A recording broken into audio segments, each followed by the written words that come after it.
Father says, mother says, why are you sitting like that? Don't do that. How are you sitting? Don't talk too loudly. Why are you laughing like that? Huh? What's happening? Why did you wear that? Look at your pants. How are you eating? This is the way I've taught you how to eat. You're constantly claustrophobic. The child gets claustrophobia. It's clogging. How's that? Why will the child grow? And you want to teach your child?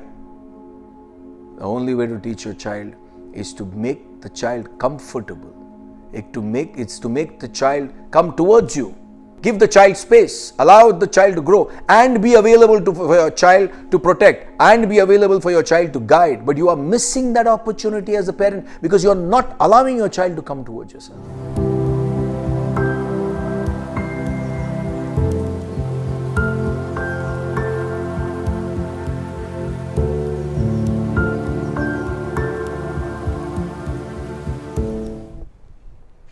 Children are the personification of purity. You will find that children are so pure that the entire universe, everyone is attracted towards a child. Tell me one person who's not attracted towards children. So they are the personification of purity. So why are they pure? Is because they don't have an ego which is formed. So when the ego is not formed, whatever purity you have, it flows. So that's why you will find, otherwise ego, what the ego does is the ego arrogates everything to mine. My thoughts, which lead into an argument. This is mine. I, you know who I am. So children don't have that I-ness or I-ness. So when you're talking about teaching children, parents should understand that allow that purity to be manifested. Let that purity in children manifest rather than, so you don't need to teach them anything. All you need to do is you should create a conducive. There are two things you need to do. First and foremost duty of a parent, a first and foremost duty of a teacher or of an educator, especially with reference to children, is that when you find a child, allow them to bloom, allow them to manifest their qualities, their tendencies by creating a conducive atmosphere. And what is that conducive atmosphere? By not creating tension around them, by not holding them on a leash, by not imposing your thoughts on them. So when you want to teach children, let's say you want to teach, yes, fair enough, teach. Teach by becoming a torch. When you become a torchlight and when you are burning, automatically a person sees you and wants to follow that light. But you can't impose your thoughts, you can't impose your knowledge on children, even if you think that this is right for my child. Find out what has happened today to children who are constantly badgered with do this. Let me put it in perspective. Let me put it in the form of an example. Don't do that, my darling. Don't do that. This is uncle's house. Don't sit that way. Huh? What are you wearing? Why are you wearing this? I told you, you have to wear that grey t-shirt and black pants. Don't wear this. Come on, go wear that. Allow the child to, if the child wants to wear something, discuss with the child. Say, okay, what do you, look at this approach. Suppose if the parent takes this approach, what do you want to wear? What do you want to wear? The child says this. Now, even if you want the child to wear something else, then you say, don't you think this is good?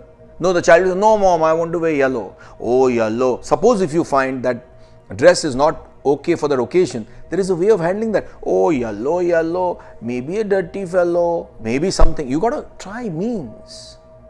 So, you can't, but because you have power, all the time you are constantly overpowering your children because you have power to control them. Don't do this, as I told you. Don't do that. Sit properly. How are you sitting? Don't sit that way. See where your leg is up. See where your hair is. Why did you put that band? Constantly badgering children. You have no idea what it means. This is deadly. So teaching children is by creating an example of yourself. Teaching children is by having knowledge and not imposing your knowledge on them. Allow them to grow. Let them come near you. Give them access. You are not giving them, parents are not giving them access. Imagine teachers, I'm not saying all teachers are like that, but teachers, educators are not giving them access to come towards them. Wow. Allow freedom. When you do what you ought to do and you are there for them, just be around for your children. Let them come to you. See how attracted they get towards you. Only then they'll come and they'll ask you, oh mom, dad, what do you think I should do? Even when the child is small, even when the child can't reason.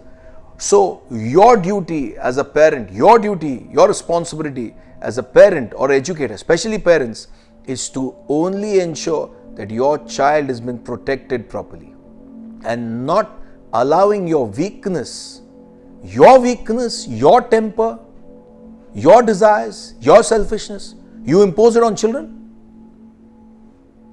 Is that right?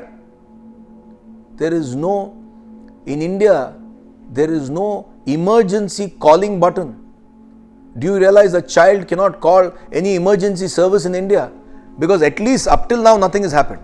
I'm not saying the way we handle our children is all great. I'm not saying that. But in abroad, you will find that if the parents, little bit they shout on the children, the child says, wait, I'm going to call the police. I'm going to call the emergency button. So why is that? Constant do's and don'ts. Do this, don't do that. I'm repeating so that you'll understand. This answer needs repetition. This answer, whoever is listening, the listeners need to understand that you're constantly, you're not aware because you're doing that. You're in that act because you're not aware. But listen to me. Imagine the father says, mother says, why are you sitting like that? Don't do that. How are you sitting? Don't talk too loudly. Why are you laughing like that? Huh? What's happening? Why did you wear that? Look at your pants. How are you eating? This is the way I've taught you how to eat. You're constantly claustrophobic. The child gets claustrophobic. It's claustrophobia. It's clogging. How is that? Why will the child grow? And you want to teach your child? The only way to teach your child is to make the child comfortable. It's to make the child come towards you. It's to make the child, give the child space, allow the child to grow and be available for your child to protect and be available for your child to guide. But you are missing that opportunity as a parent because you are not allowing your child to come towards yourself. Khalil Gibran, a famous philosopher, says, your children are not your children. They come through you, but not for you. They come through you, but not for you. So why are you imposing yourself and thinking that I have to take the rightful duty to protect my child, to take care of my child? Yes, you may protect, but don't impose yourself. So teaching is by being an example, by being a torch. Just keep on doing your duties and glow. The child will get attracted towards you. But listening, to be a perfect parent today, the first and foremost quality you need to be a parent is what? My listeners, what? It's patience. Any parent ceases to be a parent if you do not have patience. I don't want the statistics, but you find out. Do you all have patience with your children? And if you don't have parents, you are not fit. If you don't have patience, you're not fit to be a parent. Because children have a lot of energy. Children keep on jumping. You're saying, don't do that. You don't have patience. If a child asks you a question more than 2 times, you don't know the answer. Why are you asking so many questions? So, first, if you want to learn from them, you should learn from them because they are pure. And in that purity, they say something good. So, you must learn from them. If your child is allowed, if he's saying something, if she's saying something, listen. Parents have become hearers. You're only hearing.